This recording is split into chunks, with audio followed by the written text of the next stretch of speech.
عظیم موریہ سلطنت جس کا نام ہم سب نے سنا ہے، لیکن اس کے بننے سے پہلے ہندوستان کیسا تھا؟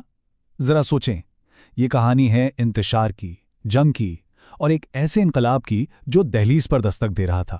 تو چلیں دیکھتے ہیں کہ وہ کیا حالات تھے جنہوں نے تاریخ کے اس ڈرامائی موڑ کی بنیاد رکھی۔ کبھی سوچا ہے کہ بڑی بڑی سلطنتیں بنتی کیسے ہیں؟ کیا یہ صرف تلوار کے زور پر کھڑی ہوتی ہیں یا کسی انقلاب کی آگ سے جنم لیتی ہیں؟ اکثر اس کا جواب اس افراتفری میں چھپا ہوتا ہے جو کسی بھی بڑے بدلاؤ سے پہلے آتی ہے، جہاں کمزوری ایک نئے موقع کو جنم دیتی ہے۔ تو ہماری کہانی شروع ہوتی ہے ایک بٹی ہوئی سرزمین سے۔ موریہ سلطنت سے پہلے کا ہندوستان وہ ویسا بالکل نہیں تھا جیسا ہم آج تصور کرتے ہیں۔ یہ کوئی ایک ملک نہیں تھا، بلکہ چھوٹی بڑی ایک دوسرے سے لڑتی ہوئی ریاستوں کا ایک مجموعہ تھا۔ جی ہاں، 16۔ اس دور میں یہ سرزمین 16 بڑی ریاستوں میں بٹی ہوئی تھی، جنہیں مہا جن پد کہا جاتا تھا، یعنی عظیم سلطنتیں۔ لیکن یہ نام صرف کہنے کو ہی عظیم تھا۔ حقیقت تو یہ تھی کہ یہ سب طاقت اور بقا کے لیے ایک دوسرے سے مسلسل جنگ کر رہی تھیں۔ اور یہ جو آپسی لڑائیاں تھیں نا، انہوں نے پورے سماجی تانے بانے کو کمزور کر دیا تھا۔ سوچیں ایک ایسا گھر جس کے اندر ہی سب ایک دوسرے سے لڑ رہے ہوں، باہر سے آنے والے دشمن کے لیے تو یہ ایک کھلی دعوت ہے نا؟ ہندوستان کی حالت اس وقت بالکل ایسی ہی تھی، نہ کوئی مرکزی طاقت، نہ کوئی متفقہ دفاع۔ لیکن کہتے ہیں نا کہ جہاں خلا ہوتا ہے، کوئی نہ کوئی طاقت اسے آ کر بھری دیتی ہے۔ اس ساری افراتفری اور کمزوری کے بیچ ایک ریاست چپکے باقی سب سے زیادہ طاقتور بن کر ابھر رہی تھی، اور اس کھیل کا سب سے بڑا کھلاڑی تھا مگدھ۔ اس کا عروج کوئی اتفاق نہیں تھا، اس کے پیچھے ٹھوس وجوہات تھیں، ایسے اسٹریٹجک فائدے جو باقی کسی کے پاس نہیں تھے۔ پہلی چیز تو تھی اس کی لوکیشن، ایک طرف پہاڑ، دوسری طرف گنگا ندی، یعنی ایک قدرتی قلعہ۔ پھر تھے وسائل، خاص طور پہ لوہا، جس سے اس دور کے سب سے بہترین ہتھیار بنتے تھے، اور سب سے بڑھ کر ان کے جنگی ہاتھی۔ یہ وہ فوج تھی جس کا مقابلہ کرنا تقریباً ناممکن تھا۔ ان تین چیزوں نے مگدھ کو ایک ایسی سپر پاور بنا دیا جو ایک ایک کر کے اپنے پڑوسیوں کو نگلتی جا رہی تھی۔